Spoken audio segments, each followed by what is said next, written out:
नमस्कार साथियों, आज हमारे इस YouTube चैनल जीत एजुकेशन के माध्यम से आपके सामने सामान्य ज्ञान से संबंधित महत्वपूर्ण प्रश्नोत्तरों की श्रृंखला शुरू करने जा रहा हूं।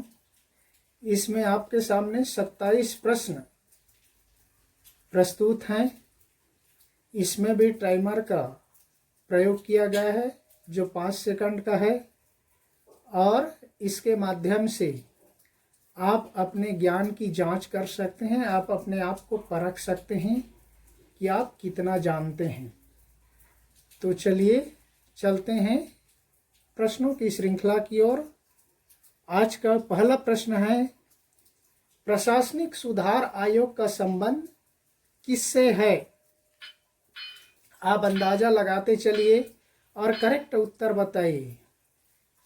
उत्तर है साथियों, राज्यपालों से। ये परीक्षाओं में अक्सर पूछ दिया जाता है।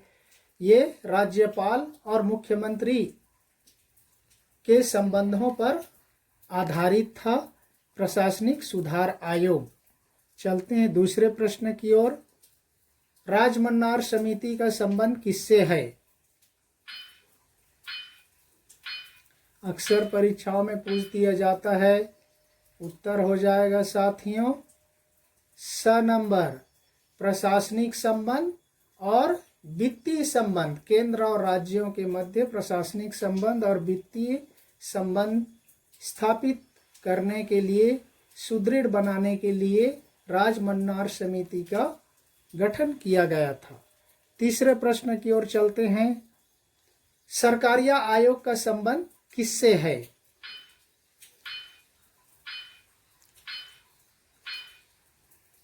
उत्तर हो जाएगा साथियों द नंबर, केंद्र और राज्यों के मध्य अच्छा संबंध बनाने के लिए, सुझाव देने के लिए सरकारिया आयोग का गठन किया गया था।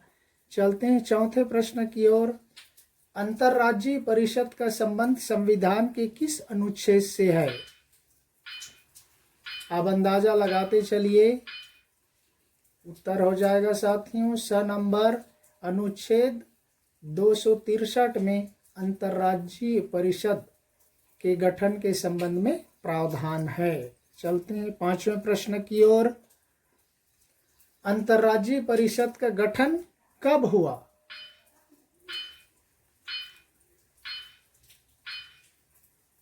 उत्तर हो जाएगा साथियों द 1990 में अंतर्राज्यीय परिषद का गठन हुआ और केंद्र और राज्यों के मध्य संबंध सुदृढ़ करने के बारे में इसमें काम किया जाने लगा।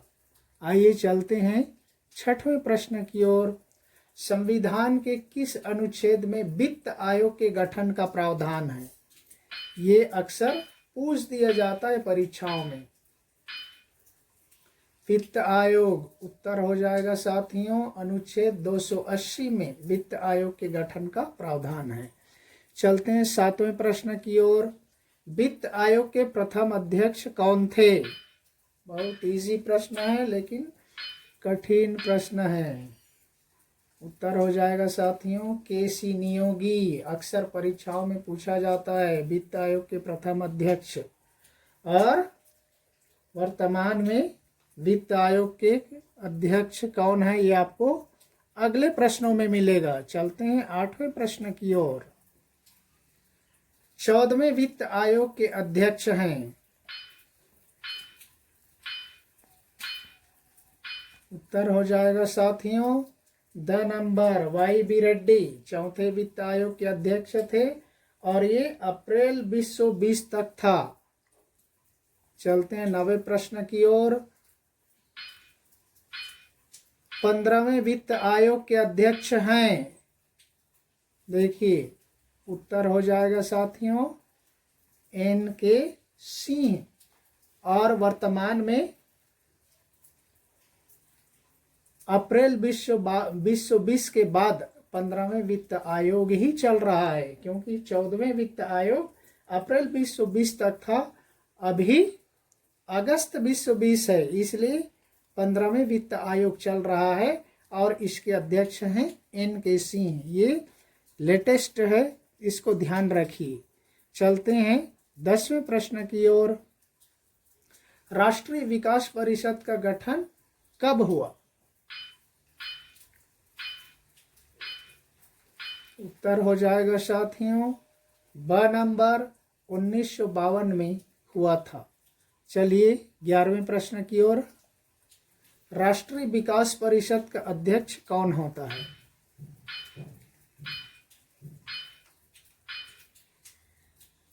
राष्ट्रीय विकास परिषद का अध्यक्ष होता है प्रधानमंत्री। चलिए चलते हैं 12वें प्रश्न की ओर। योजना आयोग का गठन कब हुआ?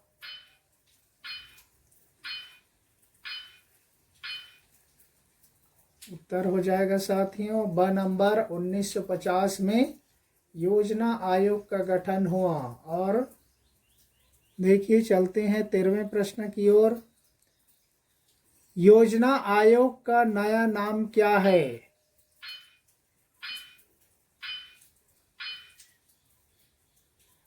उत्तर हो जाएगा साथियों स नंबर नीति आयोग। आप सबको मालूम होगा प्रधानमंत्री नरेंद्र मोदी ने योजना आयोग का नाम बदलकर नीति आयोग कर दिया है। और इसका गठन कब हुआ, इसके बारे में अगले प्रश्न में देखते हैं। नीति आयोग का गठन कब हुआ? 15वें प्रश्न है। देखिए इसका उत्तर हो जाएगा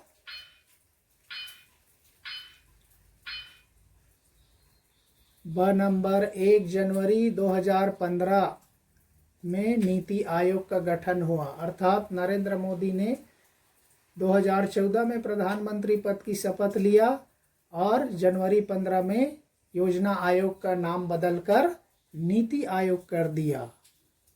चलते हैं 15वें प्रश्न की ओर। राष्ट्रीय एकता परिषद का गठन कब हुआ?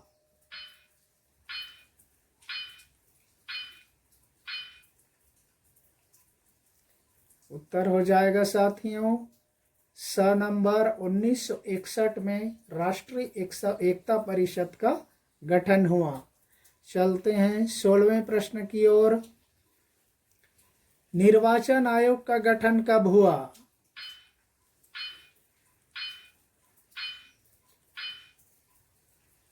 उत्तर हो जाएगा साथियों अ नंबर 1950 में निर्वाचन आयोग का गठन हुआ। चलते हैं 17वें प्रश्न की ओर। निर्वाचन आयोग के गठन का प्रावधान किस अनुच्छेद में किया गया है? देखिए उत्तर क्या होता है। ये निर्वाचन आयोग से संबंधित प्रश्न अक्सर परीक्षाओं में पूछा जाता है।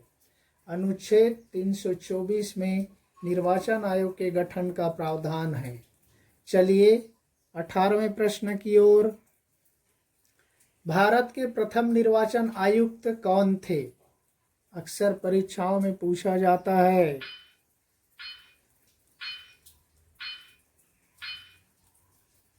उत्तर हो जाएगा साथियों सुकुमार सेन भारत के प्रथम निर्वाचन आयुक्त थे। और अभी कौन है आपको अगले प्रश्न में मिलेगा। चलिए 19वें प्रश्न की ओर। राष्ट्रीय मानवाधिकार आयोग का गठन कब हुआ?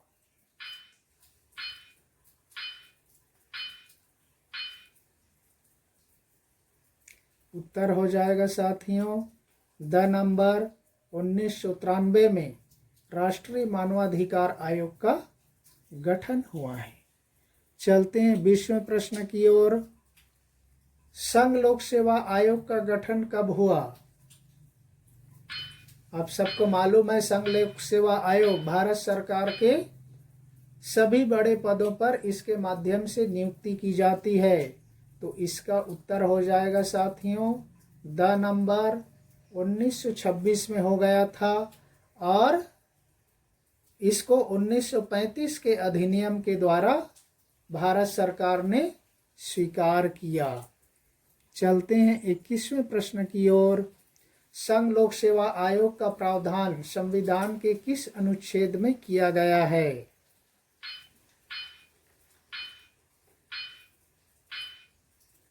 उत्तर हो जाएगा साथियों स नंबर अनुच्छेद 315 में संघ लोक सेवा आयोग के बारे में संविधान में प्रावधान किया गया है। चलिए 22वें प्रश्न की ओर चलते हैं। वर्तमान में संघ लोक सेवा आयोग के अध्यक्ष कौन हैं? अक्सर परीक्षाओं में पूछ दिया जाता है, विशेष रूप से नेट वगैरह की परीक्षाओं में। देखिए उत्तर हो जाएगा साथियों ब नंबर अरविंद सक्सेना वर्तमान में लोक सेवा आयोग के अध्यक्ष हैं। चलते हैं 23वें प्रश्न की ओर। वर्तमान में राष्ट्रीय मानवाधिकार आयोग के अध्यक्ष कौन हैं? मानवाधिकार आयोग जो 1993 में गठन हुआ था। उत्तर हो जाएगा साथियों H.L. दत्तू राष्ट्रीय मानवाधिकार आयोग के अध्यक्ष हैं। चलते हैं 24वें प्रश्न की ओर। वर्तमान में मुख्य चुनाव आयुक्त कौन हैं? देखिए चुनाव आयुक्त पहला आपको मालूम हो गया सुकुमार सेन, वर्तमान में है सुनील अरोरा मुख्य चुनाव आयुक्त हैं। इसके अलावा और 2 अन्य होते हैं, कुल 3 आयुक्त होते हैं, इसमें प्रमुख सुनील अरोरा हैं। चलिए चलते हैं 25वें प्रश्न की ओर। भारतीय रिजर्व बैंक की स्थापना कब हुई?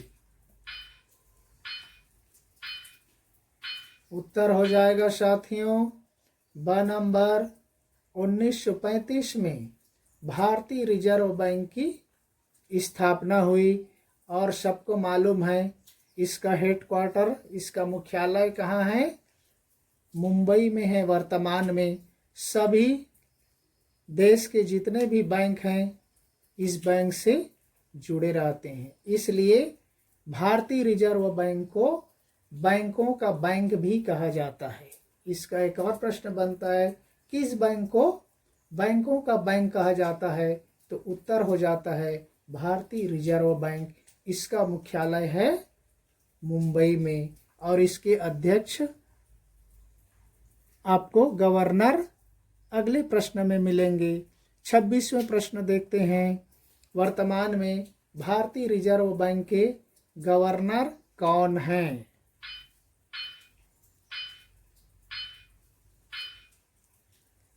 तो उत्तर हो जाएगा साथियों वर्तमान में शक्तिकांत दास रिजर्व बैंक के गवर्नर हैं।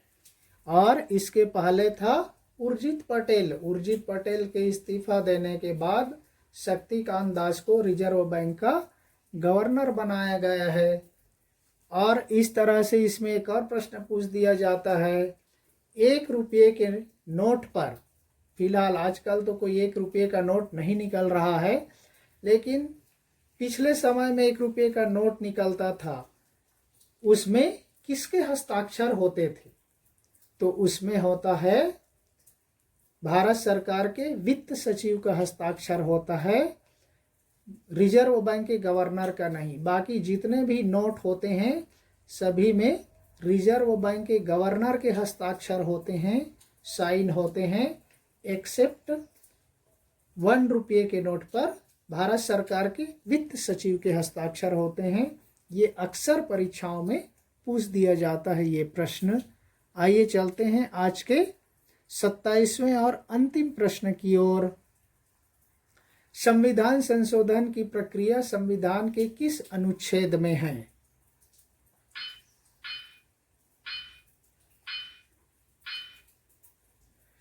उत्तर हो जाएगा साथियों स नंबर अनुच्छेद 368 में, क्योंकि भारतीय संविधान में अक्सर संविधान संशोधन होते रहते हैं, तो 368 के तहत संविधान में संशोधन किया जाता है। और हमारे देश में संविधान लागू होने के बाद 26 जनवरी 1950 को संविधान लागू हुआ।